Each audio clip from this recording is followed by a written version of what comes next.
Hello everyone, Happy New Year to you all. This is my first video for 2021, and for those of you that are new to my channel, I'm Nina Ribena. I co-host a Facebook group called the Mixed Media Emporium with Kylie Koo, and we set monthly prompts in the Facebook group for you to follow along with, and we also set a weekly challenge based on that prompt.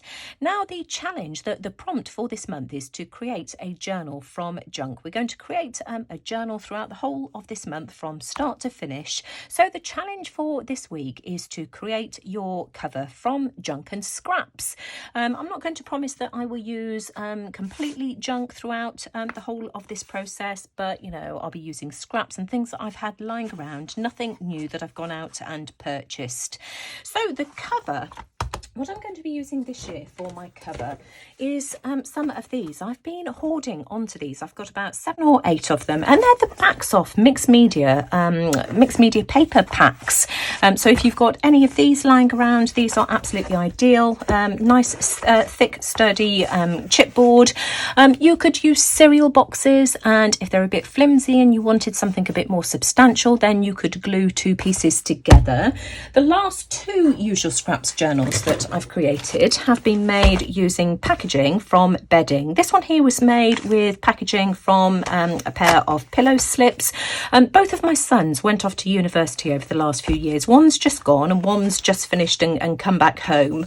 So of course when we bought their bedding, everything was packaged with this kind of cardboard here, and they just make the most fantastic journals.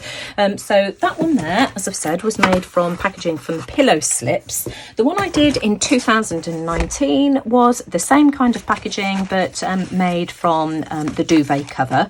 So, you know, 2 very different style journals here. This one had more of a mixed media theme, whereas I went with more of a collage theme, vintage theme for last year's 2020 journal. But as I've said, this year I'm just going to be using the chipboard from the backs of mixed media packs. I also thought I might be able to use this. This was from a pair of slippers that I had for Christmas. Again, nice, thick, sturdy packaging. Unfortunately, it's not quite wide enough for the size that I wanted to produce, so I shall make a slightly smaller journal with this. So I have cut my chipboard down to size. As I've said, I've got about 7 or 8 of these. So I needed 2 sheets, 2 of these to create the outside of my journal. And I've cut it to the original height, which is 8 1/4 by 6 1/4. So that's the size of the outside, inside and outside, the front and back covers. And I've also cut myself a 2-inch spine. Now for Christmas this year, I asked for, let me just grab it, of these Fiskars industrial trimmers. I've forgotten what they're called. I'll leave it on the screen. I absolutely love this. My only gripe, and I was aware of it at the time of purchasing as well, because my friend Katerina Milona had already warned me a few years ago when I was looking for a new paper trimmer. This folds neatly in half, but the measurements are missing down the middle, and they're quite crucial measurements actually, because it's at the A4 size mark, which is the equivalent to an American letter size. So if you want to cut something down from A3 to A4, then your crucial measurements are missing. Now that's not too much of an issue for me, because I've got other trimmers that run right the way across, so not a big deal. But you know, if you're thinking of getting one of these, that's something to bear in mind. It cuts through chipboard with ease. You know, really neat edges, you know, nothing jaggedy. As you can see, a real investment. I got mine, I think, for just over £80, including delivery in the end, which I think is a really good price. So, you know, that's definitely a paper trimmer that I would recommend, but I would just warn you to be aware of that issue with the markings. The other piece of junk that I'm going to be using to cover my journal is a piece of gift wrap. I've had all of my friends saving beautiful gift wrap for me from any presents that they've had throughout the year. I was gifted this one here. It's absolutely beautiful. It's made by a company called Globe Enterprise, or maybe not made, but sold probably by a company called Globe Enterprise. So, you know, I'm going to recycle this. This is so beautiful. I don't want to waste it. So I don't think it matters which way around it goes. So I'm going to leave myself a gap here at the bottom so that I can wrap my gift wrap around. So I'm just going to trim it to a more manageable size. You can see here that I've cut the gift wrap down to size. I do want to flip it over. Whoops, get rid of that. And I'm just going to use some regular PVA glue just to stick everything down. I'm going to start off with the spine. So let me just try and make sure I've got this as even as possible. We've got plenty of wiggle room, so it doesn't matter too much. So there we go. And as I've said, I'm going to start off with the spine. Let me just grab a piece of deli paper just to catch the excess glue. So I'm going to start off with this one here. And all I'm going to do is use PVA glue. This is not watered down. This is full strength PVA glue. So I'm just going to add some to the chipboard like this. I think if it was watered down, it would just sink into the cardboard too much. So I'm just going to apply that there like that, a good coating of the glue, and then we can stick that down in the middle, and then I can work either side of that central piece. There we go. So we'll just stick that down there like that. Then I can just apply glue to the other pieces of chipboard as well. Not being too careful this time now that central piece is in place, just because it's all going to get a coating of glue anyway. I'm making sure that I've got a nice good layer, because of course the cardboard I'm using is quite porous, so I'm being really generous with this. Flip that over, and I just want a really small gap there like that, and it's just so that when the book is folded over, that my paper is not going to tear. And I'm going to do exactly the same with the other side as well. You can see here I've got a heavy book and 2 household bricks to use as weights, just to hold everything down. I'm just going to leave this be now for 10-15 minutes or so. I'm going to go away and have a cup of tea, and then hopefully this will be well and truly glued by the time I come back. So that's firmly stuck down now. It just looks so pretty. Really pleased with that. I have applied just a tiny bit more glue just to the very edge just here as well. What I want to do next is just trim a triangle at the edges, probably a bit more than that. Here we go. I'm going to do this at all four corners, and then the idea is then to wrap the paper around where the creases are here. What I want to do is just cut myself a tiny weeny slither. In fact, what I'll grab is a pencil. Let me just make a mark just so that I know exactly where that needs to go. And I'm just going to cut myself a really small triangle, not all the way up to the top, just a little slither, just to take some of the bulk out of where that gap is there. And I'm going to do that on all 4 of those areas there. And back in with the glue just to glue these sides down here. I'm going to apply glue to both the paper. Right, let me just grab another piece of deli paper just to catch the excess. I'm going to apply glue to both the cardboard and the paper this time. So we can fold that over. In fact, let's glue this one down as well so that it doesn't tear. Another piece of deli paper can go under here to catch the excess there, like this. Again, applying plenty of glue so that it sticks. And I'll coat this in matte medium afterwards as well, just to protect everything. And then make sure I've got plenty on that little corner there, and to the edges as well of the cardboard. And then here we go, I can fold this over like this. make sure that that's firmly stuck down on the edges like so. And I'm going to do this all the way around. I used a bone folder just to make sure that that's firmly attached like this.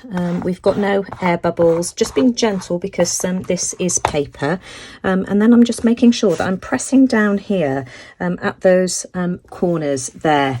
So right, I'm going to give that a second or two to dry. Put it on some fresh deli paper so that it doesn't stick. If you don't have deli paper, just use parchment paper. And then I want to fold these edges in here as well, so I'm just going to make a little bit of a fold here, just because I don't want anything sticking out, and then I can wrap that around there just like that. I'll be putting some end papers over this anyway, but again, just coming back in wherever I put my paintbrush with the glue. So in fact, we'll put some underneath that flap where I've stuck that down as well, just to make sure that that stays down. And again, just applying it to the edge, to the paper and to the cardboard. Can't wait to see what this looks like. And then just wrap that around. Just be gentle, just because, as I say, this is paper. Nice and neat, and I'll do the same to the other side here. In fact, I'll flip that over. This is how my book is looking so far, but unfortunately, even though I allowed a spacer, it's starting to tear here, which is a real shame. So what I've decided to do is I've grabbed some of this linen fabric here. I had this from the scrap store a few years ago, a whole bag of different colours for £2. So this is one of my cheats. I'm going to use this from my stash, and I'm just going to cut a piece off the bottom here just to wrap around the spine. So let me just go and trim this, and as soon as I've done that, I'll be back. You can see I've trimmed this on my paper trimmer and just frayed the edges on both sides as well. I really like how that looks. I'm going to glue it down with some Fabri-Tac, or 3-in-1 I think this is, and what I'm going to do is apply some glue directly to the spine so that I can spread it out with my finger, because you don't want too much of the glue, otherwise it would just soak through the fabric and leave marks. So I'm just going to spread that out now with my finger, and of course you can add more where perhaps you can feel whether you've got enough. So just spreading that out, and then I can add more around the edges once I've stuck this part down. So really thinning that out. You've got a bit of playtime. Which way round do I want that to go? Let's do it on this side here, and then I'm going to make sure that I get that nice and even. You see, that's perfect. That's about right. I think this will look really pretty actually. So let me just now flip that over. Whoops, I've just knocked the camera. Really smooth that down. And again, then what I can do is just add some to the edge here and smooth that out as well.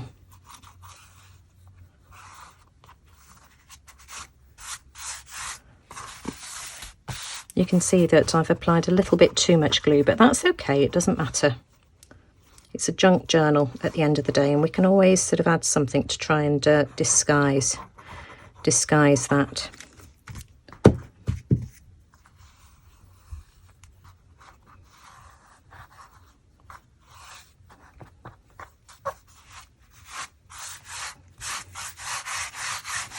That's all glued down now. Oh, it looks so much neater. I'm really happy with how that looks. Isn't that just beautiful? And in fact, actually, I think that was a happy accident, because I do actually prefer it with the blue spine, and you can actually see the pattern of the paper underneath. Now, what I've decided to do for the end papers, I've got some Amazon packaging here. I'm just going, and the width is just absolutely perfect. So I'm just going to trim a piece off to fit the inside, and then we'll stick that down as well. Cut the piece of Amazon packaging to size now, and I've got another piece of parchment paper just to catch the excess glue. I'm going to use a mixture of glue stick and Fabri-Tac to do this. So I'm going to go over the whole of it with the glue stick. I'm using Pritt Stick this year because I haven't been able to get to Costco because of COVID. I normally buy the packs of Scotch glue sticks from Costco because they sell them in a pack of 24 for about £11, which I think is a really good deal.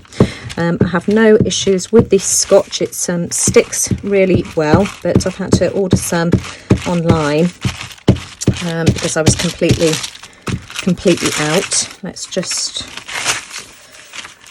do the other side as well, just to make sure that I've got glue over the whole of this surface, and then I'll go around the edges with some 3-in-1 just to make sure that it's really not going anywhere. So I just want to make sure that I've got every little bit of this covered in glue.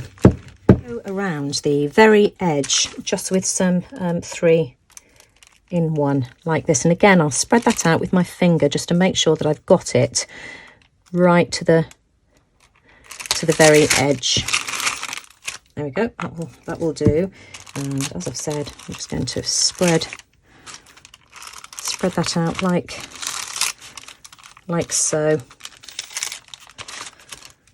So this hopefully isn't going anywhere. Let's move that out of the way, bring my journal back and stick this down. Just make sure that I've got it even all the way around.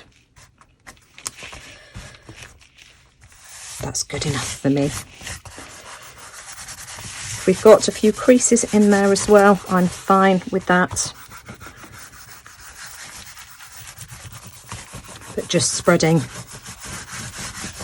this around with my fingers just to make sure that we've got a really good bond.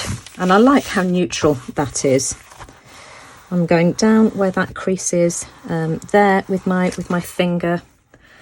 There we go, and that should be fine. Now I left my journal cover drying overnight just to harden the covers because of course I'd used so much glue. I am thrilled to bits with how this has turned out. I've also given it a coat of matte medium as well, just to protect this beautiful paper cover. So I've used the Winsor & Newton Galleria matte medium. This will just give it a protective layer. I've done that inside and out. It's matte, so you know I didn't want anything glossy in this. I've avoided the fabric spine as well, so just applied the matte medium, just using a wide brush. It's by the sink drying now, so I'm really happy with that. And the only other thing I want to do, I've got a scrap of the linen fabric that I used for the spine, and I thought it might be quite nice to add a title to my journal. Now I was originally thinking use your scraps or recycle, repurpose, reuse 2021, but I haven't got a stamp set that is the right size to fit. So I found this Tim Holtz embellishment that I had in my stash, The Journey Awakens the Soul, which I think is absolutely perfect because as soon as I added this gift wrap cover to my book, I just was inspired so much by the colours that I've used here, the vibrancy of it, and it's, you know, really made me think about what I've got in my stash that I might be able to use inside to coordinate with this. So that's what I'm going to go with. So The Journey Awakens the Soul, and you can see here that I'm just using brads here to attach this. I'm going to do this off camera just because this is really fiddly just to get it in the right place. But all you do, oh here we go, I've done it. All you do is just poke that through and then flatten everything out, and now I can just glue that straight down to my journal like that. So I've added my little metal banner, The Journey Awakens the Soul. I love the simplicity of that, really pleased with it, and I'm going to leave my journal here for the time being. Now it may well be that I add some kind of closure, but until I've decided what I'm doing with the signatures, I'm just going to leave that. I also toyed with the idea of adding some little beautiful corner protectors, but I don't know whether that takes away from the simplicity of the beautiful cover. Let me know what you think. I do have 4 of these because of course, you know, the areas that get the most wear and tear are the corners, although, you know, I have given this a coat of matte medium. But all we want you to do this week, just to recap, is create a journal cover using junk, scraps, as many recycled materials as you can lay your hands on. We're going to have a real focus on, you know, recycling in the group this year. But, you know, I do hope that this video has given you some ideas as to the types of things that you might be able to use. Please don't race ahead as well. This week we are just doing the journal cover. We'll talk about signatures next week, and, you know, we'll try and put, you know, get off to a good start during this, you know, the next 4 weeks. Don't forget to go and check out Kylie's video as well. I'll leave the link to her video as always in the description box below. But if you've enjoyed my video this week, as always, I'd really appreciate a thumbs up. Do subscribe to my channel if you aren't already subscribed, and don't forget to hit the bell notification. That really does help me out. And as I say, I'll leave the link to the Facebook group, the Mixed Media Emporium, for anybody that wants to follow along with our weekly challenges and monthly prompts. Please do feel free to come along and join us. And again, you know, I'll leave the link to the Facebook group in the description box below. But until next week, I'll be back next week, by the way, with either a tag of the month kit or your creative studio, maybe even both, depending on how much I get done. You know, lots and lots of things in the bag. But we'll certainly see you next Sunday for another challenge. Thanks for watching, everyone. Take care, and I'll see you all again soon. Bye for now.